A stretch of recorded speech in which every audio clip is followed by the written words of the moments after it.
समन्ता चक्रवालेषु अत्रा गच्छन्तु देवता सद्धम्मं मुनिराजस् सुनन्तु सग्मुखधम् धम्मत् सविन खालो अयन बधन्ता धम्मत् सविन खालो अयन बधन्ता धम्मत् सविन खालो अयन बधन्ता नमो तस् भगवतो अरहतो सम्मा सम्बुद्धस्स नमो तस् भगवतो अरहतो सम्मा सम्बुद्धस्स नमो तस् भगवतो अरहतो सम्मा सम्बुद्धस्स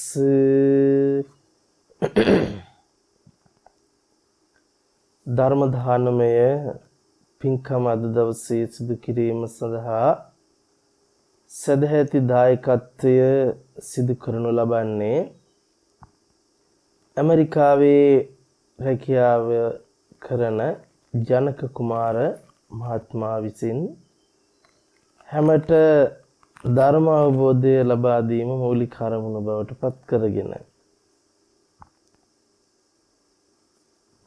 ධර්මය අවබෝධ කිරීම පැත්තට අපි ඇවිල්ලා බැලුවට පස්සේ බොහෝ දිනෙක මේ බුද්ධ ශාසනයේ ස්වභාවය අවබෝධ කරගෙන නැහැ. බුද්ධ ශාසනය කියලා කිව්වට පස්සේ හිතන් ඉන්නවා මේක ආගමික වත්පිළිවෙතකට පමණක් සීමා වෙච්ච කාරණාවක් කියලා. දැන් අපි සමාජයේ දිහාට හැරිලා බැලුවොත් බුදුදහමට විවිධ ඝනේ චෝදනාවන් වර්තමානයේ විට එල්ල වෙනවා. මේ වර්තමානයේ තුල සෑහෙන චෝදනා එල්ල වෙමින් පවතිනවා. කොටින්ම කියතොත් බුදුදහම කියලා කියන්නේ ලෝකේ තියෙන අන්‍ය ආගම් වගේ යම් ලබ්ධියකට මිනිස්සු කොටු කරලා හිර කරලා මිනිස්සු යම් තැනකට නම්මන ස්වභාවයෙන් යුත් එකක් කියලා. මේකට හේතුව තමයි බුදුදහම විදිහට බොහෝ දෙනෙක් අල්ලගෙන තියෙන සංස්කෘතික කාරණා ටික. සංස්කෘතික කතාන්දරයක් මූලික කරගෙන දුක්ඛ කියන වචනේ මූලික කරගෙන බුදුදහම ගැන කතා කරන්න හදනවා. නමුත් දුක්ඛ ආර්ය සත්‍ය සහ දුක පිළිබඳව අවබෝධය නොමැතිකම නිසා තමයි මේ தত্ত্বය උදා වෙලා තියෙන්නේ. කොටින්ම කිව්වොත් බුදුදහම හුදු ආගමක් නොවන බව නොදන්නකම නිසා. බුදුදහම හුදු සංස්කෘතික අංගයක් නොවන බව නොදන්නකම නිසා. මොකද ලෝකයේ විවිධ ආගම් බිහි වෙන එක ස්වභාවයක්. විවිධ සංස්කෘතීන්, ජාතීන් අනුබද්ධ වෙලා ලෝකයේ විවිධ ආගමික රටාවන් බිහි වෙන්න පුළුවන්කම තියෙනවා. නමුත් අපි මතක තියාගන්න උවමනයි මේ බුදුරජාණන් වහන්සේගේ ශාසනය ආගමකින් වෙනස් වෙන්නේ කොහොමද කියන එක. ඒක අවබෝධ කරගන්න ඕන. නැත්නම් බොහෝ පිරිසක් හිතන් ඉන්නවා බුද්ධ ශාසනය ඇති කරලා තියෙන්නේ යම් කිසි කෙනෙකුට වරප්‍රසාද අරගෙන ඒ වරප්‍රසාද භුක්ති විඳීමේ අරමුණෙන් හැදිච්ච ආගමක් කියලා. එතකොට අපි කල්පනා කරන්න වෙනවා සිද්ධාර්ථ කියලා කියන්නේ සිදුහත් කුමාරයා කියලා කියන්නේ කවදාකවත් අන්‍ය වරප්‍රසාදයක් උමනා කරපු කෙනෙක් නෙවෙයි. සක්විති රාජ සම්පත්තිය හැරදාපු කෙනෙකුට නැවත එතනින් එහා ගියපු වරප්‍රසාදයක් උමනා නැහැ. එතකොට මේ ආධ්‍යාත්මය කියන්නේ මොකද්ද කියලා නොදන්නකම නිසා ලෝකයේ සම්පූර්ණයෙන්ම භෞතිකවාදාත්මක දෘෂ්ටි මත පදනම්ව අඳුනාගත්ත දැනගත්ත අඥානවන්තකම නිසා තමයි බුදුදහම කියන්නේ ආගමක් කියලා හංවඩු ගමින් බුදුදහමට දෝෂාරෝපණ කරන තත්ත්වයට පත් වෙලා තියෙන්නේ. ඊළඟට හිතනවා බුදුරජාණන් වහන්සේ පෙන්නලා තියෙන්නේ සම්පූර්ණයෙන්ම මිනිස්සුන්ට දුක දුක කියන වචනය දීලා දුක් විඳින විදිහක් කියලා. මිනිස්සු දුකටපත් කරන විදිහක්, මිනිස්සු කම්පාවටපත් කරන විදිහක්, මිනිස්සු යම් කිසි වශයෙන් මානසික අවපාතයකට ඇද දාන විදිහක් කියන විදිහට අනවබෝධයක් ඇති කරගෙන අනවබෝධය සමාජගත කරමින් යන බව අපිට පේනවා. බුදුදහම තුලින් කරන්නේ පෞල් විරසක කරන එකලු. බුදුදහම තුලින් කරන්නේ මිනිස්සෙක්ගේ මානසික මට්ටම කඩලා දාන එකලු. දුක දුක කියලා ජීවිතයට එකතු කරලා මිනිස්සුන්ගේ ජීවිත තුල සතුට නැති කරන එකලු. එතකොට අපි කල්පනා කරන්න වෙනවා එහෙව් දෙයක් නෙවෙයි බුදුදහම තුල පෙන්නන්නේ. බුදුදහම තුල කිසිම විදිහකින් කාලා ඇඳලා ජීවිතේ ජීවත් වෙන්න එපා කරන එකක් සිද්ධ කරලා නැහැ. ඒතර විසාකාව ධර්ම අවබෝධය ලැබලා තමන්ගේ ගිහි ජීවිතය කාමක සම්පත් භුක්ති විඳින්න ගිහි ගෙදර හිටියේ.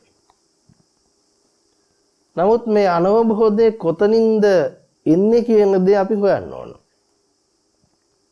මේ අනවබෝධයටපත් වෙන්නේ ඇයි කියන එක.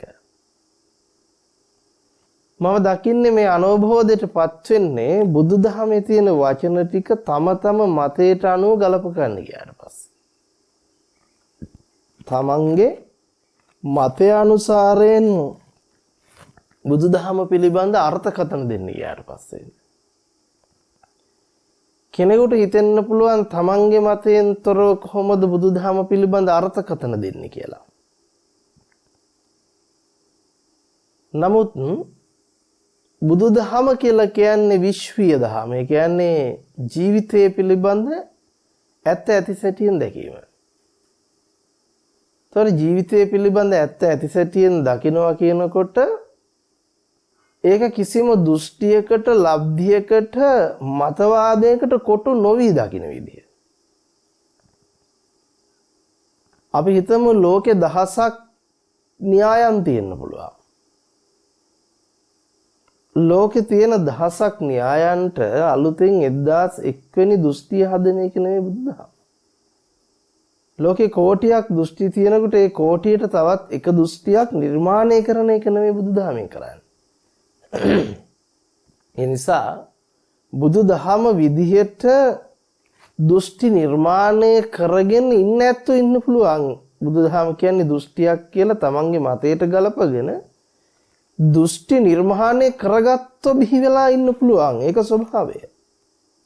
නමුත් බුදුදහම කියලා කියන්නේ අරයා කියපු නිසා කරන, මෙයා කියපු නිසා කරන, එයා නිසා අනුගමනය කරන, මෙයා නිසා අනුගමනය කරන පිළිවෙතක් නෙවෙයි.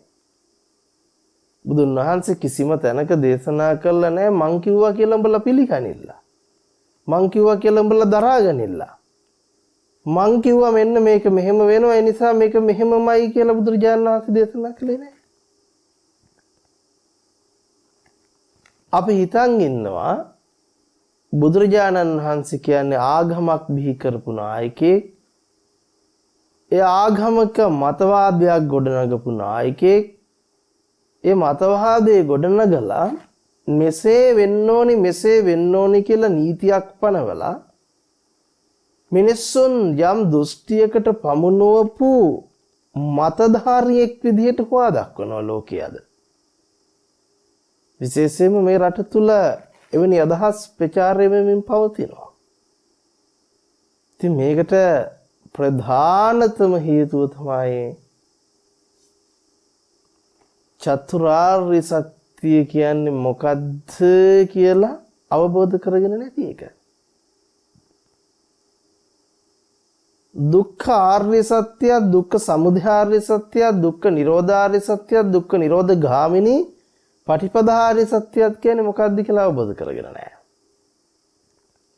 බොහෝ පිරිසක් හිතන්නේ බුදුරජාණන් වහන්සේ දේශනා කළා තියෙන්නේ ලෙඩ වෙන, ජරාවටපත් වෙන, මරණයටපත් වෙන, ජීවිත කම්පා කරන දුකක් උඹලට තියෙනවා. ඒ නිසා ඒ දුක නැති කරගන්න ඔහේ බලාගෙන බුම්මගෙන හිටපල්ලා කියලා.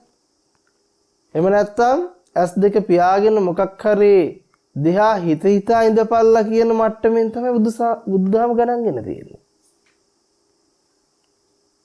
එහෙම මට්ටමකින් නෙවෙයි බුදුරජාණන් වහන්සේ ධර්මයේ දේශනා කරන්නේ.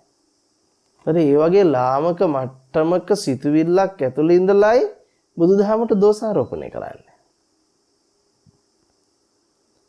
අපි කල්පනා කරන්න වෙනවා මේ බුදුන් වහන්සේ ලෝකයට පෙන්වා වදාළ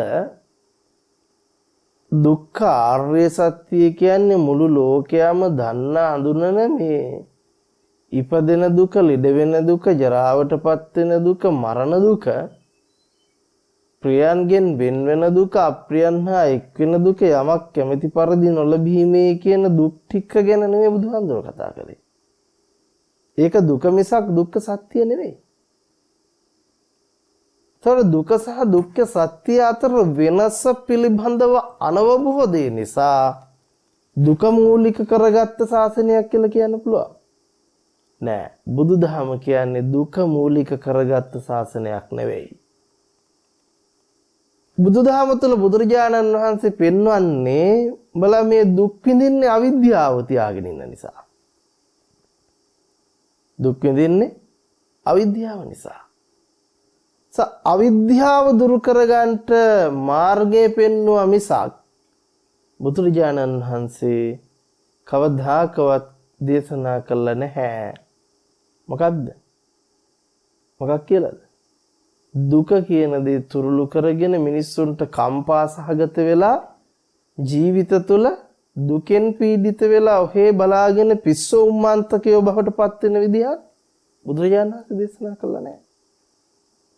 බුද්ධ දේශනාව තුළ කොයිම විදිහකටවත් තමන්ගේ ජීවිත තුළ පවතින කටයුතු කාරණාවලට යහපත ගෙනල්ලා දෙනවා මිසක් බාධාවක් කරලා පල්ලෙහාට ඇදලා දාලා නැහැ. නමුත් අපිට බුදු දහම වෙනුවට අපි සංස්කෘතික අංග ටිකක් උරුම කරගෙන දායාද කරගෙන පමණක් බුදුදහම ගවේෂණය නොකර එක තැන පල්වෙමින් ඉන්නකොට එහෙම දෙයක් වෙන්න පුළුවන්. තම තමන්ගේ මතවාද ලබ්ධීන්ට තම තමන්ගේ සිව්පසය කඩා වඩා ගැනීම පිණිස යමෙක් බුදුදහම විදිහට අන්‍ය යමක් පෝෂණය කරනවා වෙන්න පුළුවන්. ඒතර මිනිස්සු අහන්නේ මේ විදිහට භෞතික පැත්ත විතරයි පේන්නේ. චෛත්‍යයකට වැඳලා කොහොමද නිවන් දකින්නේ? බෝධියකට වැඳලා කොහොමද නිවන් දකින්නේ? පිළිමයකට වැඳලා කොහොමද නිවන් දකින්නේ? මේවා හදලා තියෙන්නේ කළු ගල් සිමෙන්ති වැලි එකතු කරලා. එහෙම කොහොමද නිවන් දකින්නේ? එතකොට ශරීර කොටසකට එහෙම නැත්නම් ධාතුන් වහන්සේ නමකට වැඳලා කොහොමද නිවන් දකින්නේ? මෙහෙම තමයි අහන්නේ. ඒතර මේ වගේ ගස්ගල් වඳින තත්යකට මිනිස්සු පත් කරලා මුලා කරපු ශාසනයක් විදිහට තමයි හඳුන්වලා තියෙන්නේ. අපි මතක තියාගන්න උවමනයි. බුදුරජාණන් වහන්සේ ඒ වන්දනාව තුළ නිවන් දකින්නවා කියලා කොහෙවත් දේශනා කළා නැහැ. ඒක අපේ සංස්කෘතියක්. ඒ අපේ ධර්මයේ දැකලා ඇති කරගත්ත සද්ධාව නිසා ලෝක සම්මතේ කරන වන්දනාවක් පමණයි. සමහර විට දර්ශන භූමියට පත් නොවීම නිසා අපි දරාගත්ත මතවාද ටිකක් සමාජය තුළ තියෙනවා. තව දෙයක් තමයි අපිට බහුතරයක් බුදුදහමේ හරය ඇති දර්ශනාත්මක පැතිකඩ සමාජගත වෙන්නේ නැති නිසා, ඒකේ තියෙන අඩුපාඩුව නිසා අපිට බැලූ බැල්මට පේන්නේ පල්ලිය ගත්තොත්, කෝවිල ගත්තොත්, තව වෙන වෙන යම් තැන් ගත්තොත් ඒ හැමතැනම ආගමික නායකයෙක්ගේ පිළිරුවක් නිර්මාණය කරලා ඒ පිළිරුවට වන්දනා කරන මල් පහන් පුදන සංස්කෘතියක් තියෙනවා. සංස්කෘතිය තුල. ඊට පස්සේ බුදුදහමෙත් ඒ සංස්කෘතිය හැදිලා තියෙනවා. අපිට භෞතිකවාදීව බාහිරෙන් බැලුවම මේ දෙකම එක වගේ පේනවද නැද්ද? පේනවා. ඊළඟට අන්‍යාගමිකයෝ තමන්ගේ ආගමික නායකයා ඉදිරියට ගිහිල්ලා හඬා වැළපෙමින් දුක් වෙමින් ඉල්ලනවා දේවල්. දුක කියා සිටිනවා. නේ? අනේ මට මේ විදිහේ දුකක් ඇවිල්ලා තියෙනවා. අනේ මට සහනයක් දෙන්න. අනේ මගේ දරුවට මොකද්ද? විභාගේ පාස් කරන්න තියෙනවා. ඒ නිසා මේ වගේ සහනයක් දෙන්න. මෙහෙම ඉල්ලනවනේ. දුක කිය ඉල්ලනවා. අනේ මගේ දරුවාට දරුවෙක් ප්‍රසූත වෙන්න ඉන්න නිසා දරුවා ප්‍රසූත කරන්න මෙහෙම ඉඩ දෙන්න. ඉතින් මේ වගේ මොකද්ද කරන්නේ? අඬනවා, ඉල්ලනවා, වැළපෙනවා, යදිනවා, පතනවා, කෑමොර දෙනවා. නේ?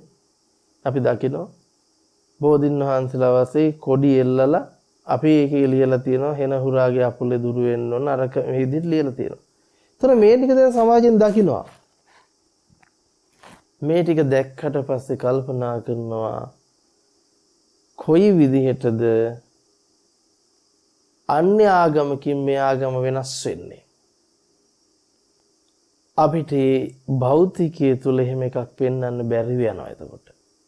ඒතර සමාජය හිතනවා අර යදින පතන එකම තමයි බුදුදහම. වෙන තැන්වල ඕකම කරනවා. මෙතනත් ඕකම කරනවා. ඒ නිසා මේක වෙන්න ඇති බුදුදහම කියලා. නෑ. ඒක අපේ සංස්කෘතිය. ඒක සංස්කෘතික අංගයක්. සංස්කෘතිය රැකිච්ච සංස්කෘතිය තුල රැකගෙන ආපු මිනිස්සු තමන්ගේ පැවැත්ම පවත්වගෙන යනකොට තමන්ගේ මානසික සුවය සකස් කරගන්න මනස වැටෙන එකෙන් නිදහස් වෙන්න සාමාන්‍ය විවහාරික ලෝකයා පාවිච්චි කරන ක්‍රමවේදයක්. එහෙම නැතුව බුදුරජාණන් වහන්සේ එහෙම දේශනා කළා නෑ. මොකද බුදුරජාණන් වහන්සේ බෝධි පූජාවක් කරලා අපල දුරු වෙන්න ඉල්ලන්නේ කියලා කවදාකවත් දේශනා කළේ නෑ. ඒතර බුදුරජාණන් වහන්සේ කවදාකවත් කිව්වේ නෑ උඹලා මට වැඳ වැඳ ඉඳපල්ලා මගේ රූපෙ දිහා බලන් ඉඳපල්ලා කියලා. ඉතින් අන්න ඒ ටික දැකලා තමයි මේ ශාසනයට චෝදනාව එල්ල කරන්නේ. මේකත් මිනිස්සු පුහුදුන් මිනිස්සු බවට පත් කරන එකතන පල් කරන අඥානවන්තයෝ බිහි කරන තැනක් විදිහට ශාසනයට චෝදනාව එල්ල කරන්නේ බරපතල විදිහට. නමුත් අපි මතක තියාගන්න ඕන බුද්ධ දේශනාවේ කිසිම තැනක භාග්‍යවතුන් වහන්සේ කිව්වේ නැහැ. මොකද්ද? උඹලා මගේ රූපෙ දිහා බල බල ඉන්න හරි රූපෙට වැඳ වැඳ ඉන්න හරි කියලා. මොකද බුදුරජාණන් වහන්සේගේ රූපෙ දිහා බලන් හිටපැත්තන්ට අවවාද කළා මේක මගේ දිහා බල බල ඉඳලා ධර්මයක් අවබෝධ කරගන්න බෑ. ලෝකය අවබෝධ කරන්න බෑ. ඒ නිසා මෙතන පවතින්නේ අවබෝධය සහ අනවබෝධය අතර ප්‍රශ්නයක්. සංස්කෘතිය සහ ධර්මයේ පටලවගෙන තියෙන්නේ. එතකොට සංස්කෘතිය තුල තමයි ආගම බිහි වෙන්නේ. ආගමික ලබ්ධිය කියන එක බිහි වෙන්නේ. ඊළඟට අපි මතක තියාගන්න ඕන බුදුදහම කියන එක හුදෙක්ම බෝධි වන්දනා කරන, චෛත්‍ය වන්දනා කරන, බෝධි පූජා කරන, බුද්ධ පූජා කරන ඇත්තන්ට පමණක් සීමා කරලා නැහැ. සබ්බේ සත්තා භවන්තු සුඛිතත්තා. තොර සියලු සත්වයන්ගේ යහපත සහ සුඛ විහරණය පිණිස. දැන් වෙන ආගමක වගේ නීතියක් පනවලා හැම නැහැ බෝධි වන්දනාව කළ යුතුයමය. එහෙම එකක් නැහැ. බුද්ධ වන්දනාව කළ යුතුයමය. අපලයකට කොඩියක් එල්ලිය යුතුයමය. එහෙම එකක් තියෙද? එහෙම බුදුහාමුදුරු දේශනා කළේ නැහැ. අනිත් තැන්වල නීති පද්ධතියක් තියෙන්න පුළුවන්. එහෙම නීතියක් නැහැ. එහෙම නීතියක් නැහැ. එහෙම බුදුරජාණන් වහන්සේ පෙන්නලා තියෙනවා චේතනාහම් භික්ඛවේ කම්මං වදාමි. එතකොට බුදුරජාණන් වහන්සේ කියන චේතනාව සිහිපත් කරගෙන අපි යම් පූජාවක් කරනකොට ඒ පූජාව මූලික කරගෙන ඇතිවන ආනිසංස පෙන්වනවා. එතකොට කෙනෙකුට හිතෙන්න පුළුවන් බුදුහාමුදුරුවෝ කියන්නේ පුජ්‍යලයකට වැඳම පින් සිද්ධ වෙනවද කියලා. පුජ්‍යලයකට වැඳම පින් සිද්ධ වෙනවද කියලා. එතකොට එවැනි මට්ටමකට අපිපත් වෙන්නේ නියත මිත්‍යා දෘෂ්ටිය නිසා. නියත මිත්‍යා දෘෂ්ටිය නිසා. එතකොට ওই ප්‍රශ්නෙට උත්තරේ දීපන් කියලා කියන්න පුළුවන්. බුදුහාමුදුරට වැඳම පින් සිද්ධ වෙන්නේ කොහොමද? බුදුරජාණන් වහන්සේ කියන්නේ පුජ්‍යලේ. මෙහෙම චෝදනා එල්ල කරනවා. ඒ නිසා වැඳීම තුල පිනපව වෙනවා කියලා කියන්න බෑ. ඒතර පිනපව විශ්වාස නොකරන අන්තගාමී මිත්‍යා දෘෂ්ටිකයෝ ඉන්නවා. එතකොට එවැනි අන්තගාමී මිත්‍යා දෘෂ්ටියකට බැහැගෙන ඉන්න ඇත්තන්ට සංස්කෘතිය පේන්න බෑ. සංස්කෘතිය පැත්ත පේනෙන්නට බැරි වෙනවා. හරි. ඔය ඕනම ගණයක ඉන්න මිත්‍යා දෘෂ්ටිකයෙකුට සංස්කෘතියකට චෝදනා එල්ල කළාට ඇත්තන්ට බැරිව යනවා දර්ශනීය පැත්තට චෝදනා එල්ල කරන්න. ඒකට හේතුව බෞද්ධ දර්ශනය කියන එක හිතන තරම් ලාමක, හිතන තරම් පහත්, හිතන තරම් වේගයෙන් අවබෝධ කරගත හැකි ධර්මයක් නෙවෙයි. අපි බලමු එහෙනම් මොකද්ද බුදුදහමේ පෙන්වන දර්ශන භූමිය කියලා කියන්නේ. ඇතැම්ම කියනවා බුදුදහම දර්ශනයක් නෙවෙයි. ඒක වෙන්න බෑ කියලා. නමුත් අපි බලමු බුද්ධ දේශනාවම පාවිච්චි කරලා බුදුහාමුදුරුවෝ කිව්වයි කියලා පිළිගන්නේ නැතිව මේක ජීවිතයට එකතු කරගෙන කොහොමද මේක දර්ශනයක් බවට පත් වෙන්නේ කියලා. අන්නේ අවබෝධය ඇති වෙන්න ඕන. ඒතර භාග්‍යතුන් වහන්සේ අපිට පෙන්නනවා බුද්ධ ශාසනයට ඇතුල් වෙන්න තියෙන මාර්ගයක් දර්ශනයක්. දස්සනේන පහතබ්බය. කියන්නේ දර්ශනයෙන් ප්‍රහීන කළ යුතු දෘෂ්ටි ජාලයක් තියෙනවා අපි ළඟ. ඒතර මේ දෘෂ්ටි ජාලය ප්‍රහීන කරගන්න විදිය භාග්‍යතුන් වහන්සේ පෙන්නනවා. කොහොමද මේක ප්‍රහීන කරගන්නේ? ඉස්සලා අවබෝධ කරන්න වෙනවා දුක සහ දුක්ඛාර්ය සත්‍ය අතර වෙනස. දුක සහ දුක්ඛාර්ය සත්‍ය පිළිබඳ වෙනස. බුදුන් වහන්සේ පෙන්වුවේ ජාති ජරා ව්‍යාධි මරණ ඉක්මවන විදියක් මිසක ජාති ජරා ව්‍යාධි මරණ බදාගෙන දුක් විඳින විදියක් නෙමෙයි. අපි මෙන්න මේ විදිහට ගත්තොත් ජාති යේ ඉඳලා පටන් අරන් ජාතිපි දුක්ඛා ජරාපි දුක්ඛා ව්‍යාධිපි දුක්ඛෝ මරණම්පි දුක්ඛං ප්‍රේහි විප්පයෝගෝ දුක්ඛෝ අප්‍රේහි සම්පයෝගෝ දුක්ඛෝ යම්පි ඉච්ඡන් නලබති තම්පි දුක්ඛං සංකිට්ඨේන පංච උපාදානස්කන්ධා දුක්ඛාති. ඔය ඕනම රැඩිකල් මතවාදමේ අදහස් දරන ඕනම පුජ්‍යලයකට පුළුවන් නම් අපි ආරාධනා කරනවා පංච උපාදානස්කන්ධ දුක කියන්නේ මොකක්ද කියලා තෝරගත්තා නම් පැහැදිලි කරන්න.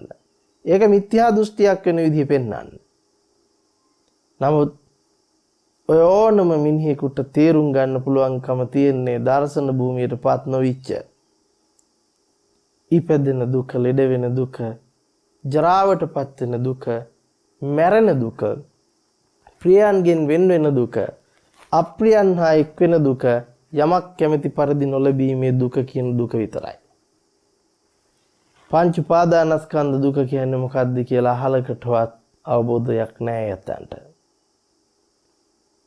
ඇයි එහෙම කියන්නේ? දැන් ඉපදෙන එක ජරාවටපත් වෙන එක, එතකොට ඉපදෙන එක දුක කිව්වට පස්සේ ඒක සාපේක්ෂ දුකක්. ඉපදීම සාපේක්ෂ දුකක්. මොකද යමෙක් ඉපදෙනකොට සතුට වෙන්න පුළුවන්. නේද? එතකොට ජරාපි දුක, ජරාවටපත් වෙනකොට තමන් ජරාවටපත් වෙනකොට තමන් දුක් වෙයි. නමුත් තමන්ගේ හතුරෙක් ජරාවටපත් වෙනකොට තව කෙනෙක් සතුටු වෙන්න බැරිද? එතකොට තමන්ගේ කියාගත්ත ප්‍රියමනාප මරණයකින් දුක් වෙයි. ඊට පස්සේ සතුරෙක්ගේ මරණයකදී සතුට වෙයි. එතකොට මේ දුක කියන්නේ සාපේක්ෂ දුකක්. කෙනාගෙන් කෙනාට දුක වෙනස් වෙනවා. කෙනා ලබන දුක වෙනස් වෙනවා.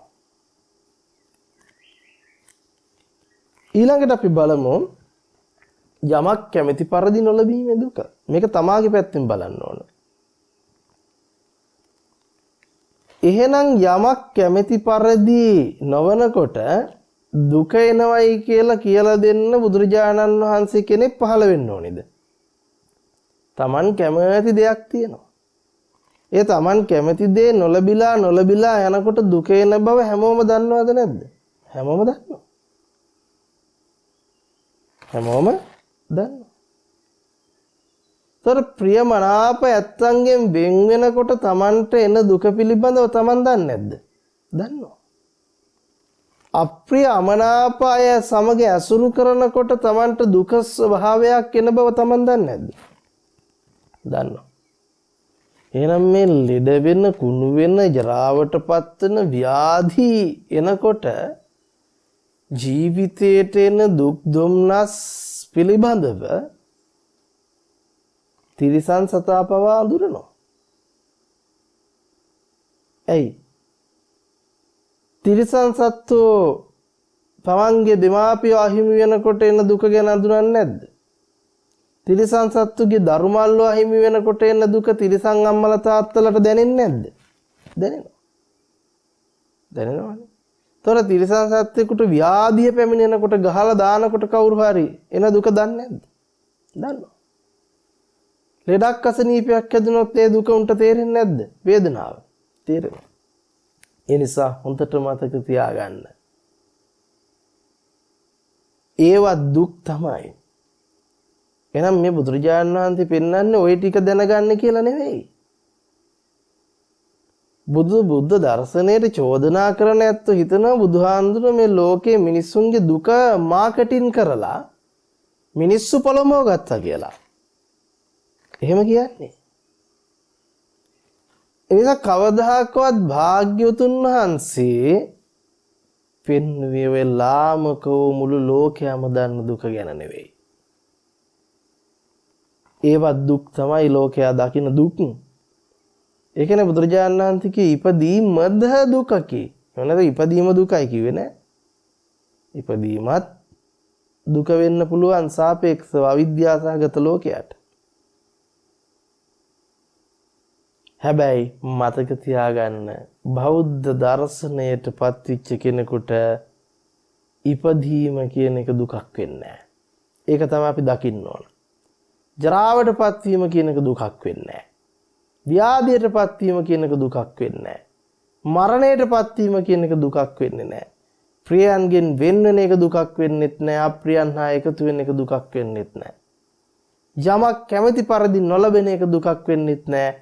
අටලෝ දහමට කම්පා නොවන මට්ටමකටපත් වෙනවා. එහෙනම් බුදුරජාණන් වහන්සේ පෙන්වුවේ හැමෝම දුක් වෙන තැනකදී දුක් නොවි ඉන්න විදිහ. හැමෝම දුකයි කියලා මූණ එල්ලගෙන මහා පීඩාවකින් ඉන්න තැනකදී ඒ පීඩාව ඉක්මවන විදිහ. එහෙම නැතුව මිනිස්සුන්ගේ දුක මාකටිං කරලා මිනිස්සු බිලී බාගත්ත විදිහක් නෙවෙයි. මොකද බුදුදහම කියන්නේ හුදු මිනිසුන් එකතු කරන ආගමක් නෙවෙයි. මිනිස්සු එකතු කළා මිනිස්සු ආගමික දෘෂ්ටියක් මත ලබ්ධියක් මත කිඳා බස්සලා මිනිස්සු මිස දුටුව බවට පත් කරන ක්‍රමවේදයක් නෙවෙයි. කොටින්ම කිව්වොත් බුදුහාමුදුරු කෙලින්ම කියන දුක කියන්නේ පංච උපාදානස්කන්ධය. සංකිට්ඨේන පංච උපාදානස්කන්ධා දුක්ඛාති. කොටින්ම කියතොත් දුක යනු පංච උපාදානස්කන්ධයයි. වැඩේ තියෙන්නේ දැන් පංච උපාදානස්කන්ධය ගැන අවබෝධයක් තියෙන්න එපැයි චෝදනා එල්ල කරන්නට. හිතනවා මේ පංච උපාදානස්කන්ධය කියලා කියන්නේ ශරීරයට කියලා හිතන් ඉන්නේ. මේ චෝදනා එල්ල කරන බහුතරයක් දෙනවා. පංච උපාදානස්කන්ධේ පොළොවට පස්සෙලා දිරලා යනවා කියලා හිතන් ඉන්නේ. ඔන්න චෝදනා ඉදිරිපත් කරන නැත්තන්ගේ අවබෝධී තරම මතක තියාගන්න. පංච උපාදානස්කන්ධයමයි දුක. භාග්‍යවතුන් වහන්සේ දුක්ඛ ආර්ය සත්‍ය විදියට පෙන්වන්නේ පංච උපාදානස්කන්ධය දුකයි. පංච උපාදානස්කන්ධේ හට ගැනීම දුකේ හට ගැනීමයි. පංච උපාදානස්කන්ධේ නොහට ගැනීම දුකේ නොහට ගැනීමයි. පංච උපාදානස්කන්ධේ නොහට ගැනීමට ඇති මාර්ගයේ පිළිවෙත දුක නොහට ගැනීමට ඇති මාර්ගයයි පිළිවෙතයි.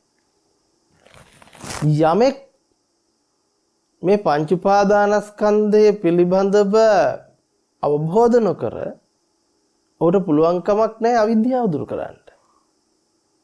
ඒතර අවිද්‍යාව කියන්නේ මොකද්ද? විද්‍යාව කියන්නේ මොකද්ද කියලා දැනගන්න ඕන මුලින්ම. අපි ඉස්සල්ලාම පංච උපාදානස්කන්ධය කියන්නේ මොකද්ද කියලා ලියා ගන්න බලමු. පංච උපාදානස්කන්ධය කියන්නේ තමන්ගේ ජීවිතයට. ඒසොර ජීවිතයට කිව්වම ඔළුවට එන්න පුළුවන් ඒකනේ කිව්වේ අන්තිමට ලිස්සලාව කොතනටද? මේ ශරීරෙට කියලා. ජීවිතය කියන්නේ ශරීරෙට. ජීවිතය කියලා කියන්නේ දිට්ඨ සුත මුත විඤ්ඤාත.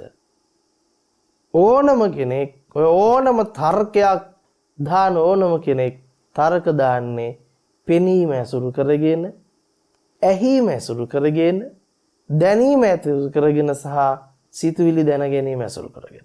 ඕක තමයි ජීවිතය. පෙනීම අහිමි වෙච්ච දවසට, ඇහිම අහිමි වෙච්ච දවසට, ගන්ධ රස ස්පර්ශ දැනීම අහිමි වෙච්ච දවසට, සිතුවිලි පහළ වීම අහිමි වෙච්ච දවසට ඔහු සහ ලෝකයේ කියන සම්බන්ධතා දෙකම ඉවරද නැහැ. ඉවරයිනේ. හැබැයි ඔලොමොට්ටලයන්ට හිතෙන්න පුළුවන් පෙනීම කිව්වට පස්සේ මේ ඉන්න මිනිස්සයාට ලෝකේ පේන විදිය කියලා. බුදුහාමුදුරෝ දේශනා කළේ. මේ ඉන්න මිනිස්සයාට සද්ද ඇහෙන විදිය කියලා. මේ ඉන්න මිනිස්සයාට ගන්ධ දැනෙන විදිය, රස දැනෙන විදිය, ස්පර්ශ දැනෙන විදිය කියලා. එහෙමනේ හිතන් ඉන්නේ. හැබැයි ඒක හිතලුවක් විතරයි. ඒක හිතලුවක් විතරයි. ඒ නිසා මේ හිතලුව දුරු කරගන්නට නම් අපි ජීවිතේ දන්නවා කියලා හිතාගෙන ඉන්න සියලු හිතලු පැත්තක තියන්න වෙනවා. සියලු හිතලු පැත්තක තියන්න වෙනවා. පේනවා කියලා කිව්වට පස්සේ Tamanට පේනවා කියන කී හිතලුවක්. ඇයි? මේත් පෙනීමක්, මේත් පෙනීමක්. තමන්ව පේන එකත් පෙනීමක්, අනුන්ව පේන එකත්, වෙන දෙයක් පේන එකත් පෙනීමක්. ඒ නිසා පෙනීමට පෙනීමක් කියලා කිව්වා මිසක හිතලු ඉදිරිපත් කරන විදිහක් බුදුහාඳුරෝ පෙන්වුවේ නැහැ. හිතලුවක් ඇතුළේ ඉඳලා ගොඩනගන තර්ක වැඩක් නැහැ. ඇයි ගල් ගෙඩියක් පේනවා කියන හිතලුව ඇතුළේ ඉඳලා ගල් ගෙඩිය ගවේෂණය කරන විදිහක් බුදුහාඳුරෝ පෙන්නලා නැහැ. තේරෙනවද? මහ පොළොව පේනවා කියන හිතලුව මත ඉඳලා මහ පොළොව පිළිබඳ ගවේෂණය කරනවා කියලා හිතලුව පිළිබඳ පරතරට කිඳා බහින විදිහක් නෙමෙයි බුදුරජාණන් වහන්සේ පෙන්වන්නේ. සමේ හිතලුව වලින් හිතාගත්ත මඤ්ඤන් තමයි විද්‍යාවක් විදිහට එළියට අවිල්ලා තියෙන්නේ. එනිසා සියලු විද්‍යාවන් චින්තනයෙන් පරිබාහිරට යන්නේ. ඒ ඔක්කොම චින්තනමය ආකල්ප සහ සංකල්ප මත ඉදිරිපත් කරන දෙයක්. එහෙම එකක්. දැන් ඒක මම මෙන්න මේ විදිහට ලස්සනට පෙන්නලා දෙන්නම්. ඔබ ගැන හඳුනගන්නේ, ඔබ ලෝකෙ ගැන හඳුනගන්නේ සිතින්. සිතින් තොරව. කිසිම දෙයක් හඳුන ගන්න බැරි වෙනවා. සිතින්තරෝ කිසිම දෙයක් හඳුන ගන්න බැරි වෙනවා. සිතුවිල්ලකින් තොරව ඔබ ගොඩනගාගත් ආකල්පයක්, නිගමනයක්, පරිේෂණයක්, නිරීක්ෂණයක් ඉදිරිපත් කරන්න පුළුවන් නම් එහෙම ඉදිරිපත් කරන්න බෑ. ඔබ ඉදිරිපත් කරන්න හිතලුවක් විදිහට ඒක. ඒ නිසා හිතලු වැඩක් නැති බව බුද්ධ ශාසනය තුල ඔප්පු කරලා පෙන්නනවා. සියලු හිතලු ඉක්මවන ධර්මයක් බුදුදහම කියලා කියන්නේ. ඒක තේරුම් ගන්නට නම් රූප වේදනා සංඥා සංකාර විඥාන පහ පිළිබඳ අවබෝධ කරගත යුතුමයි. මොකද්ද රූපය කියලා කියන්නේ? හැබැයි මේක භාගයක් කියනකොට අහන එක නතර කළා නම් හිතලුව අවබෝධ කරන්න බැරි වෙනවා. මොකද්ද රූපය කියලා කියන්නේ? ගත්ත ගමන් පඨවි ආපෝ තේජෝ වායෝ කියනකොටම අහන එක නතර කළා දාන වෙයි. අපි දන්නවා ඒකත් හිතලුවක් නේ කියලා. හරි චුට්ටක් ඉන්න ඒක පැහැදිලි කරගන්නකම්. රූපය කියලා ඔබ ජීවිතේ හැමෝම අත්දකිනවා මොකද්ද? පඨවි ආපෝ තේජෝ වායෝ සහ පඨවි ආපෝ තේජෝ වායෝ ඇසුරු කරගත් රූප කියලා. ඒක රූපය. ඊට පස්සේ වේදනාව විදිහට අපිට සුව වේදනා, දුක්ඛ වේදනා, උපේක්ෂා සහගත වේදනා විඳීම් වෙනවා. සංඥා විදිහට අපිට රූප සංඥා, ශබ්ද සංඥා, ගන්ධ සංඥා, රස සංඥා, පොට්ටබ්බ සංඥා ඒක ඇසුරු කරගෙන දිග පිළිබඳ, උස පිළිබඳ, මහත පිළිබඳ, හැඩහුරුකම් පිළිබඳ සංඥා එනවා. සංඛාර මොනවාද? අපිට කපන්න පුළුවන්, කොටන්න පුළුවන්, ගෙනියන්න පුළුවන්, ඇවිදින්න පුළුවන්, දිගාරින්න පුළුවන්, නමන්න පුළුවන්, මෙහෙම කරන්න පුළුවන්, අරහෙම කරන්න පුළුවන්, මේ විදිහෙන් නොඑක් ආකාර පිළිබඳ මෙනෙහි කරන්න පුළුවන්. නමුත් හිතලා බලන්න. ඔය ඔක්කොම දැනගත්තේ සිත මූලික කරගෙන. ඒ දැනගත් එකට කියන විඥානය කියලා.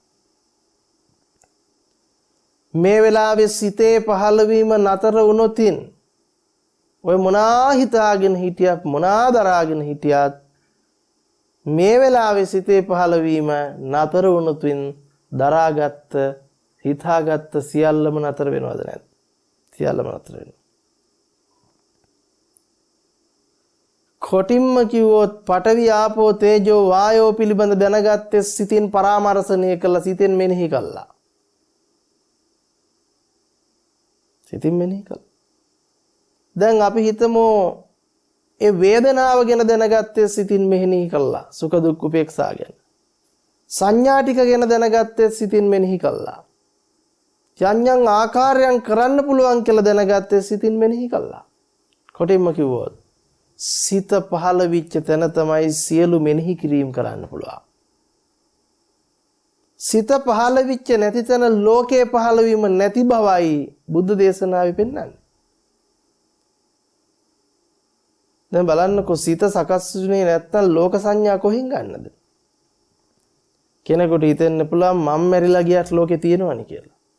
ඒකත් ඔබ හිතාගත්ත චින්තාමය චින්තනයක් විතරයි. ඔබට ඉර හඳ තාරකා ගස්ගල් ඇලදොල ගංගා මහා සමුද්‍ර අම්මා තාත්තා දුව පුතා ඇතුළු මුළු සමස්ත ලෝකෙම අත්දැකීම මොකද්ද? ඔබේ සිතින් ගෙනල්ලා දෙනවා. සිතින් මෙනෙහි කළා දැනගන්න.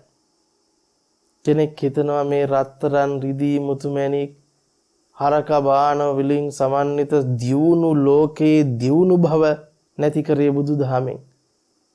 මේ ලංකාවට දියුණු වෙන්න බැරි බුදුදහම නිසා මෙවැනි දේවල් බරපතල විදිහට එල්ලෙමින් පවතිනවා. මොකද්ද කියලා බලන්නකො ඔබ දියුණුව කියලා දකින්න පිස්සුව. ඔබ ඔය ලෝකේ වටිනවා කියලා හිතන් ඉන්න දේ සියල්ලම ඔබේ මනස මූලික කරගත්ත ඔබ හිතාගත්ත මනසේ දෘෂ්ටියක් මානසික ලෙඩක් විතරයි. එහෙම කියන්නේ. ඔබ මොහොතකට හිතන්ට ලෝකේ ඔබ තනි වෙලා මුළු ලෝකෙම අතුරුදහන් වෙනවා කියලා. ඔබ විතරයි ඉතිරි වෙන්නේ ලෝකේ හැමෝම අතුරුදහන් වෙනවා. දැන් බලන්න ඩොලර් වලින් මොනවද කරන්නේ කියලා. මුළු ලෝකෙම තියෙන ඩොලර් ඔබ ළඟට එනවා දැන්. ඒ අයිතිකාරය ඔබ කිසිවෙක් නැහැ. මුළු ලෝකෙම තියෙන මිල මුදල් ඔබ ළඟට එනවා. රන් රිදී දීපල වස්තුව මුතුමැණික් සියල්ල ඔබට අයිති. දැන් අර ලෝකෙම තියෙන දියුණුව ඔබ ළඟ. දැන් ඔබ කියාගෙන ගියානේ මෙච්චර වෙලා බුදුදහම නිසායි. මොකද්ද? අපි දුප්පත් වෙලා තියෙන්නේ, අපිට පෝසත් වෙන්න බැරි වුණේ, අපි නොදියුණු තැනක ඉන්නේ, අපි නොදියුණු ශිෂ්ටාචාරක ඉන්නේ, දියුණු ශිෂ්ටාචාරයට එන්න බැරි වුණේ බුදුදහම නිසා. හරි, ඒ බුදුදහමෙන්ම මම මේ කියන උපමාවට එන්න. බුදුදහම පැත්තක තියලා උපමාවට එන්නකෝ. දැන් බලන්න තනිවිච්ච ඔබට අර දියුණු ලෝකේ මොනවාද ඔබට දැන් කරන්න පුළුවන්? කරන්න පුළුවන් ඉටි ගෙඩියක් නැහැ. එදාට ඔබට තේරෙයි මිල මුදල් කියන සංකල්පයක්ම බව.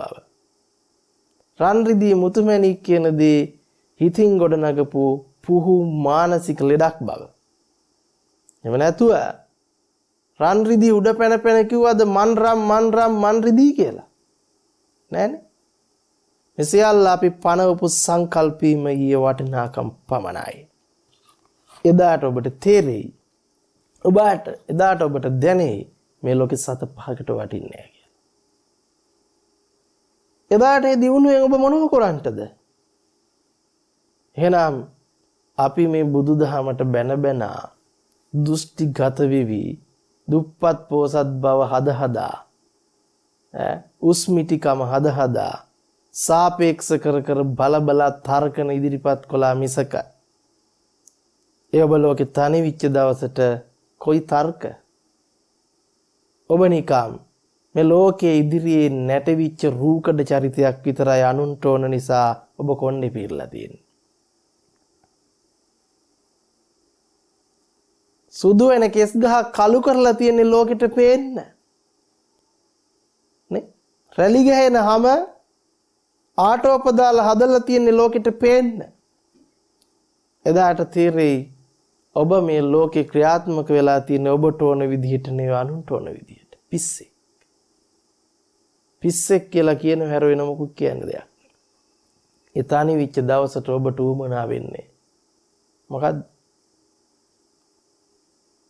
බඩගින්නෙන් පෙළෙන නිසා කන්න ටිකකුයි. පිපාසයෙන් පෙළෙන නිසා බොන්න ටිකකුයි. රෝග පීඩා ආදියෙන් පෙළෙන නිසා ඖෂධ ටිකකුයි. මැසි මදුරු සීතල උෂ්ණ පින්න අවැසි ආදීන් පෙළෙන නිසා වස්ත්‍රයක් සහ වාසස්ථානයක්. ඉන් එහාට ගිහිල්ලා වුණ සියල්ල මානසික ලෙඩේ තුල බිහි වෙන්න. ඔලොමොට්ටලව ගොඩනගාගත් සම්මත සංකල්ප ඔස්සේ දුවපු දුෂ්ටි ජාලයක්. අච්චර නිදහස් මානසික මට්ටමක් තියෙන ඔබ ලෝකේ වටිනවා කියලා පිස්සු බල්ලෝ වගේ ලෝක දියුණුවක් පස්සේ දුවන්නේ අඩුමතරමේ හිත ගැනවත් අවබෝධකින් තොරව. ලෝකේ සම්පූර්ණ සංකල්පී රාමුවක් තුල ගොඩනගපු දුෂ්ටියක් බවවත් අවබෝධ කරගන්නේ නැතිව. ඔක සරල මට්ටමක් විතරයි. ඔන්න ඔතනටවත් ඇවිල්ලා තමයි ඊළඟට බුදුදහම මොකක්ද කියලා ගවේෂණය කරන්න පුළුවන්. ලෝක ඔය ටික පිළිබඳව දන්නේ නැති ඔලොමොට්ටලේකට කෙසේනම් බුද්ධ දර්ශනයේ හරාත්මක ගැඹුරු පැතිකඩ වැටහෙන්නද? රන් රිදී මුතුමැණික් දීපල වටිනවා, දියුණු තාක්ෂණයක් ලෝකේ තියෙනවා කියලා හිතාගත්ත ඔලොමොට්ටල જાතියකට කෙසේනම් ධර්ම අවබෝධය ලැබෙන්නද? මුලින්ම තේරෙන්න ඕන මේ ලෝකේ කියන්නේ පිස්සුවක්. ඒ නිසා අනුන් කියපු දේ දරාගෙන ඉන්න විදිහක් නෙවෙයි බුදුදහම තුල පෙන්වන්නේ. ලෝකෙම කිව්ව රත්තරන් කියලා ඒක දරාගෙන ඒක ගවේෂණය කරන විදිහක් නෙවෙයි පෙන්වන්නේ. ලෝකෙ මොකෙක් හරි මැටි මෝලෙක් රත්තරන් කියලා ඉදිරිපත් කරපු සංකල්පය ඇතුලේ බැහැගෙන ඒක ගවේෂණය කළ රත්තරන් පිළිබඳ දෙන දත්ත ටික දරාගෙන අනේ උරෙයි කියලා දරා ගන්න නෙවෙයි බුදුදහම තියෙන්නේ. බුදුදහම කියන්නේ ඊට එහා ගියපු සංකල්පීය පැත්තකින් ඔබට ගියපු දෙයක්. දැන් එහෙනම් ඔන්න ඔතන ඉඳලා ගවේෂණය කරන්න ජීවිතය කියලා කියන්නේ දිට්ඨ සුත මුත විඤ්ඤාත ටික. පෙනීම, ඇහිීම, දැනීම, දැන ගැනීම. බුදුදහම තුල පෙන්වන්නේ පෙනීම පිළිබඳ ගවේෂණය කළා පෙනීම ඉක්මවන විදිහ. පෙනීම පිළිබඳ ඇත්ත දකින්න විදිහ. එහෙම නැතුව පෙනීම තුල ගොඩනගපු සංකල්ප තුල කිඳා බහින විදිහක් නෙවෙයි. ඇහිීම ගවේෂණය කරන විදිහක්. දැනීම දැන ගැනීම ගවේෂණය කරන විදිහක් මිසක ඒක තුල බැහැගත් පුහුදුන් මත දෘෂ්ටි සංකල්ප මත පදනම් වෙලා ඒ තුල කිඳා බහින විදිහක් නෙවෙයි. දැන් කොටින්ම කිව්වොත් ඔබ සියලු සංකල්ප පැත්තක තියලා බැලුවොත් පෙනීම පෙනීමක්, ඇහිීම ඇහිීමක්, දැනීම දැනීමක්, දැන ගැනීම දැන ගැනීමක්. එහෙනම් මෙච්චරකම් ඔබ දුක් වෙලා තියෙන්නේ රත්තරන් අහිමි වීම නිසාද? නෑ, රත්තරන් කියලා සංකල්පයක් ගොඩනගලා ඒකට පිස්සු බල්ලෝ වගේ මානසික මට්ටමින් ඒක ඇත්ත කියලා දරන් හිටපින්දා. ඒකනේ වෙලා තියෙන්නේ. එහෙනම් මෙහෙම හිතන්න. මේ පේනවා, ඇහෙනවා, දැනෙනවා, දැනගන්නවා කියන දේ කොහොමද සිද්ධ වෙන්නේ? පේනවා කියලා දැනගන්නේ කොහෙන්ද? සිතින්. වෙන කොහෙන්වත් දැනගන්න පුළුවන්ද? ඇහෙනවා කියලා දැනගන්නේ කොහෙන්ද? සිතින්. දැනෙනවා කියලා දැනගන්නේ සිතින්, දැනගන්නවා කියලා දැනගන්නේ සිතින්. බලන්න එහෙනම් මේ කෙස්ලොම් නියද සම්මස් ආදීන් සකස් වෙච්ච තමන් කියන දෘෂ්ටිය පිළිබඳ සම්පූර්ණ දැන ගැනීම කොහෙන්ද කරලා තියෙන්නේ? සිතින්. මේ කෙස් කියලා සිහිපත් කරන්නේ කොහෙන්ද? සිතින්. සිත ඇති කල්හි තමයි කෙස් කියන ආවර්ජනය කරන්න පුළුවන්. කොටින්ම කිව්වොත් සිත නැත්තම් පෙනීම හෝ පේන දේ පනවන්න බෑ. පේනවා කියලා දැනගන්න සිත නැත්තම් පෙනෙන්නේ අසවල් දේ කියලා පනවන්න පුළුවන්ද? කොටින්ම කිව්වොත් එහෙනම් තමන් පනවන්නේ කොහෙන්ද? සිතින්. ලෝකේ පනවන්නේ කොහෙන්ද? සිතින්. එහෙනම් නැති මමෙක් විද්‍යාමාන කරවන්නේ චිත්ත රූපයකින්. ඒ මම බිහි කරගෙන ඒ මන් ලෝකේ දකින්න විදිහ ගැන නෙමෙයි බුදුහාඳුර ගවේෂණය කරන්න කිව්වේ. පේනවා කියන සිද්ධියට ඇයි තමන් කියලා අයිතිකාරයෙක් දාගන්නේ? එතකොට ඒක දෘෂ්ටියක් මිසක ඒක ගවේෂණයක් නෙවෙයිනේ. ඇහෙනවා කියන තැනටයි මට ඇහෙනවා කියන එක දාගන්නේ. දැනෙනවා කියන තැනටයි මට දැනෙනවා කියන එක දාගන්නේ. දැනගන්නවා කියන එකටයි මම දැනගන්නවා කියන එක දාගන්නේ. ලෝකේ තැටියක්ද, ලෝකේ වටකුරුද, ලෝකේ තාරකා හොයාගත්තද, අරක හොයාගත්තද, මේක හොයාගත්තද, අර පරිේෂණේ නිරීසනේ මොක කරාද කියලා කිව්වත් ඔය සියලු දේ ආකල්ප, දෘෂ්ටි, මතවාද. ඔය සියල්ල ගෝචර වෙන්නේ විඥාණයට, එහෙම නැත්නම් සිතට. සිතේ සකස් වීම නැති විච්ච තැන ඔය වටුකුරුද, පැතලිද, අරවද, මෙව්වද, ග්‍රහ ලෝකද, සමස්ත ලෝකෙම එතනින්ම ඔබෙන් සිත නැවතිච්ච දවසට අතුරුදහන් වෙනවා. එනිසා හොඳට මතක තියාගන්න, බුදුරජාණන් වහන්සේ දුක්ඛ ආර්ය සත්‍ය විදිහට පෙන්වන්නේ මොකද්ද? මේ සිත ඇති කල්හිම මොකද්ද? සිතින් මෙනෙහි කරන නාම රූප ධර්මතාවයේ හිවත් රූප වේදනා සංඥා සංකාර විඥාන පහේ අධ්‍යක්ීම තුලයි දුක හටගන්නේ. ඔකට බැහැගත්ත තැන දුක හටගන්නේ. නිසා අම්මා වෙනුවෙන් එන්ට තියෙන දුක එන්නේ අම්මා කියන මෙනෙහි කිරීමත් එක්ක. නැතුව පෙනීම අම්මා කරගත්ත දවසේ ඉඳලා අම්මා නිසා එන්න තියෙන දුක එනවා. පෙනීම ස්වාමියා බිරිඳ රත්තරන් රිදී මුතුමැණික් බවට ආවර්ජනය කරලා ඒක නිත්‍ය සංකල්පයකින් ඇත්ත කියලා දරාගත්ත දවසේ ඉඳලා ඔබට ඒව නිසා දුකේ. ඒක මානසික දුකක්. ඒක විකෘති සහගත දුකක්. ඒ නිසා බුදුන් වහන්සේ පෙන්වන්නේ දුක කියන්නේ සම්පූර්ණයෙන්ම දෘෂ්ටියක්. අවිද්‍යාවේ දෘෂ්ටිය නිසා සමුදය වෙන්නක්. ඇත්ත ඇතිසැටියෙන් නොදන්නාකම නිසා ගොඩ නැගෙන්නක් මිසක දුක ඇත්තක් බව පෙන්වන්නේ. දුක ඇත්ත නම් කවදාකවත් දුක්ඛ නිරෝධය පණවන්න බෑනේ. දුක්ඛ නිරෝධය පණවන්න බෑ. එහෙනම් බුදුරජාණන් වහන්සේ පෙන්වන්නේ තියෙන දුක නැති කරන විදිහ නෙවෙයි. උඹලා දුකටපත් වෙන්නේ මෝඩකම නිසා. ඒ නිසා මෝඩකම දුරු කරන විදිහ පෙන්වන්නේ. මෝඩකම දුරු කරගත්ත තැනක දුක එන්න විදිහක් නැහැ. කොටින්ම කිව්වොත් තමන්ට තමන්වත් හම්බෙන්නේ නැති තැනක තමන්ට කෙසේනම් අම්මෙක් තාත්තෙක් දුවෙක් පුතෙක් දරු මල්ලෙක් රත්න රිදී මුතුමැණිකක් මුණ ගැහෙන්නද නේද? මේ වෙලාවේ පේනවයි කියන සිද්ධිය, මේ වෙලාවේ පේනවයි කියලා හටගන්න සිත අතීතෙන් එන්නේ නැහැ, අනාගතයට යන්නේ නැහැ. වර්තමානයේ තුල අල්ලලා තියාගන්න බෑ. එහෙනම් ආපු තැනක් පෙන්නන්නට බැරි, යන තැනක් පෙන්නන්නට බැරි, තිබුණු තැනක් පෙන්නන්නට බැරි සිතේ පහළවීම තුල මිසක ලෝකේ පහළවීම තියෙන්නේ. එහෙනම් ඒ අනිත්‍ය විච්ච රූප වේදනා සංඥා සංකාර විඥාන පහ ලෝකයේ විදිහට ඇත්ත විදිහට දරාගත්ත ඔලොමොට්ටල දෘෂ්ටිය ඇතුලේ තමයි මොකද්ද? ආගම් තියෙන්නේ, මතවාද තියෙන්නේ, බැස ගැනීම තියෙන්නේ, දෘෂ්ටි තියෙන්නේ, සංකල්ප තියෙන්නේ, ලබ්ධි තියෙන්නේ නේද? යදීම් තියෙන්නේ, පැතීම් තියෙන්නේ. මේ සියල්ලම යටත් කොහෙටද? පංච උපාදානස්කන්ධ.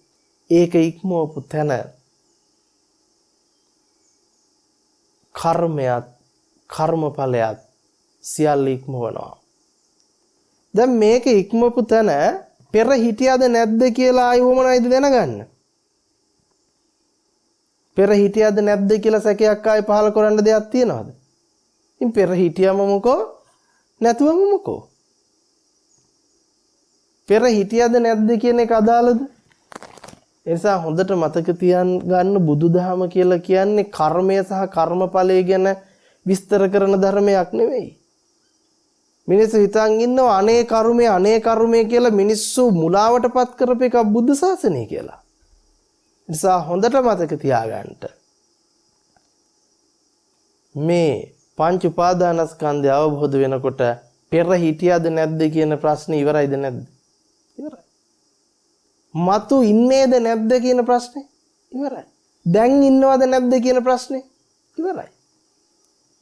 පෙර හිටියද නැද්ද? දැන් ඉන්නවද නැද්ද? මතු ඉන්නවද නැද්ද කියන එක මහා ලාමක වූ දෘෂ්ටියක්. ඒක බුදුදහම තුළම පෙන්නනවා. ඒ සැකය සම්පූර්ණයෙන්ම දුර වෙනවා. දැන් අම්මා ඉන්නවද නැද්ද? තාත්තා ඉන්නවද නැද්ද? ඒ තරක තියනවද? අම්මෙක් ඇත නැත, තාත්තෙක් ඇත නැත, දුවෙක් ඇත නැත, පුතෙක් ඇත නැත, පිනපව ඇත නැත. ඒ සියලු දෘෂ්ටීන් ඉක්මවනවා. ඇතද නැතද කියන අන්ත වලින් බැහැර වෙනවා. එය ඔහු දන්නවා මොකද්ද? මේ ඇත නැත දෙකම හටගන්නේ මොකක් තුලද? මේ සිත සකස් වෙච්ච තැන සිතට බැහැගෙන ඒක ලෝකයේ සහ තමන් බවට හිතාගත්ත දෘෂ්ටිය ඇතුලේ තමයි මොකක් කරන්නේ? පේනවා කියන සිතේ පහළවීම ඇතිතැන, සිතේ පහළවීම ඇතිතැන පේන ඇහෙන දැනෙන දැනගන්න කියන මඤ්ඤණාවත් එක්ක මොකද්ද? මමත් ලෝකයක් කියලා දෙයක් බිහි කරගෙන ඒක ඇතුලේ මට පේන්නේ, මට ඇහෙන්නේ, මට දැනෙන්නේ, මන් දැනගන්නේ කියන තැනපදනම් වෙලාද නැද්ද? ඔය ඔක්කොම කතා කරන්නේ. එදාට පුඤ්ඤ පාප පහිනස්ස නත්ති ජාගරතෝ භයම්. එයි පින පව දෙකම ඉක්මවා යනවා. නැවත කිසිම භයක් හටගන්න විදිහක් නැහැ, ශෝකයක් හටගන්න විදිහක් නැහැ, හැඬීම් වැළපීමක් හටගන්න විදිහක් නැහැ. ලෝකය කියන්නේ මොකද්ද කියලා අවබෝධ කරනවා. එහෙනම් මතක තියාගන්න එදාට කර්මයක් කර්මඵලයක් කියලා දෙයක් මුණ ගැහෙනවද යාට? නෑ. කර්මය සහ කර්මඵලයේ පවා ඉක්මවනවා.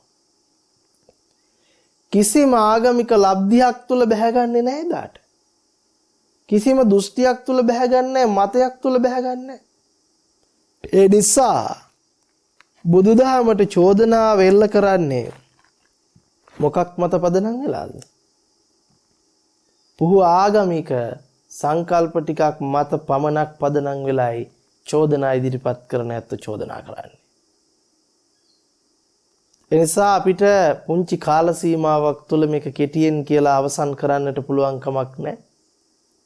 ඉදිරියේදී ඕනම ආගමික මතවාදයක් ඉදිරිපත් කරන නිරාගමික රැල්ලක් හදන බුදුදහම කියන්නේ මොකක්ද කියලා හඳුනාගත්තේ නැති ඇත්තන්ට නිරාගමිකත්වය කියන්නේ මොකක්ද කියලා අවබෝධ කර දෙන්න බුදුබණ වටිනවයි.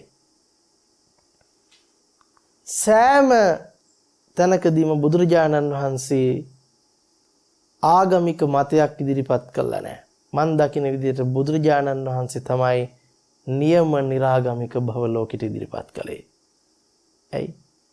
බුදුන් වහන්සේ කිසිම ආගමක් ප්‍රචලිත කරන්න හෝ කිසිම ආගමකට ගහන්න හෝ කිසිම ආගමික දෘෂ්ටියක් ලබ්ධියක් තුල කිසිවෙකු අතරමං කරන්නට උත්සාහවන්ත නොවුණු සියලු සත්වයන්ට සත්ව කියන ස්වභාවය අවබෝධ කරගන්නට ලෝක කියන ස්වභාවය අවබෝධ කරගන්නට මාර්ගය විවර කළා. ඒ නිසා මම දකින්නේ අද නිරාගමිකයෝ කියලා බිහි වෙන්නේ සම්පූර්ණයෙන්ම පුහුදුන් නේද? විද්‍යාව කියලා ආගමක් අදහන, භෞතිකය කියලා ආගමක් අදහන, භෞතික ආගම් වාදියෝ මිසක ලෝකේ යම් දෘෂ්ටියක නිගමනයකට බැහැගත් වාදියෝ මිසක බුදුදහම තුල කිසිම බැස ගැනීමක් නිගමනයක් දෘෂ්ටියක් නැහැ. මම දකින්නේ නියම නිරාගමික භව පෙන්වන්නේ බුදුදහම තුල. නියම නිරාගමික බව පෙන්වන්නේ බුදුදහම තුල. ඒ නිසා නියම නිරාගමිකයා කියන්නේ කවුද කියලා හඳුනා ගන්නට කාලය ඇවිල්ලා තියෙනවා. ඉතින් ඒ නිසා බෞද්ධ ආගමික ඇත්තන්ට තරහ යන්න පුළුවන් බුදුහාමුදුරුවෝ නිරාගමිකයි කිව්වම. නමුත් ඇත්ත දර්ශනීය පැත්තෙන් බැලුවොත් ඇත්ත කතාව ඒකයි. බුදුහාමුදුරුවන්ට උවමනා කළේ නැහැ තවත් දෘෂ්ටිගත විච්ච ලෝකෙට ඒක ආගමක් බිහි කරන්න. මුළු 31 ලෝක ධාතු තලයේම යථාර්ථය පෙන්වා වදාරපු ශාස්ත්‍රුන් වහන්සේ නමක් වෙන බුදුහාමුදුරුවෝ අන්තිමට කිව්වේ මොකද්ද? උඹලා කාටවත් එහෙම බුදුන් දකින්න පුළුවන් කමක් නැහැ. බුදුන් කියන්නේ පුජ්‍යලයක් නෙවෙයි. ඒ නිසා බුදුන් කියන්නේ පුජ්‍යලත්වයෙන් අදහන්න උවමනා දෙයක් නෙවෙයි. බුද්ධ කියන ස්වභාවය දකින්න නම් ධර්මයේ දකින්න. ධර්මයේ දැකපු දවසට ලෝකේ ඉක්මවයි. බුද්ධ කියන ස්වභාවය ලෝකෝත්තරයි. ලෝකේ මුලාව දකින්නකොට පිහිටන්න තැනක් නැති වෙයි. පිහිටන්න තැනක් නැති බව අවබෝධ කර ගැනීමම බුදුන් දැකීම බව ප්‍රත්‍යක්ෂ කරගෙන ආගමක් නොවන යථාර්ථවාදී ධර්මයක් බුදුදහම කියන එක අවබෝධ කරගන්නට වාග්ය වාසනාව හැමතෙම ලැබේවා කියන ප්‍රාර්ථනාව සිද්ධ කරනවා. විශේෂයෙන්ම ධර්ම දානමේ දායකත්වයේ සිදු කරන ලැබුවේ ඇමරිකාවේ රැකියාව කරන ජනක කුමාර මහත්මයා ඇතුළු හැමදෙනා විසින් ඒ හැමදෙනාට මුතුන් ධර්ම අභිසමයේ පිණසම පිහිටවෙත්වා. විශේෂයෙන්ම ජනක මහත්මයාගේ දෙමාපියන් වන ජයන්ති මල්ලිකා ඊළඟගේ මාතාවත් ඒ වගේම දයානන්ද පියතුමාත් සහෝදර සහෝදරියන් වන චානක කුමාර චන්දු ප්‍රභා යන අයටත් ධර්ම අවබෝධය පිණිස හේතු වෙත්වා. උපකාරක ධර්මයක් බවටම පත් වෙත්වා.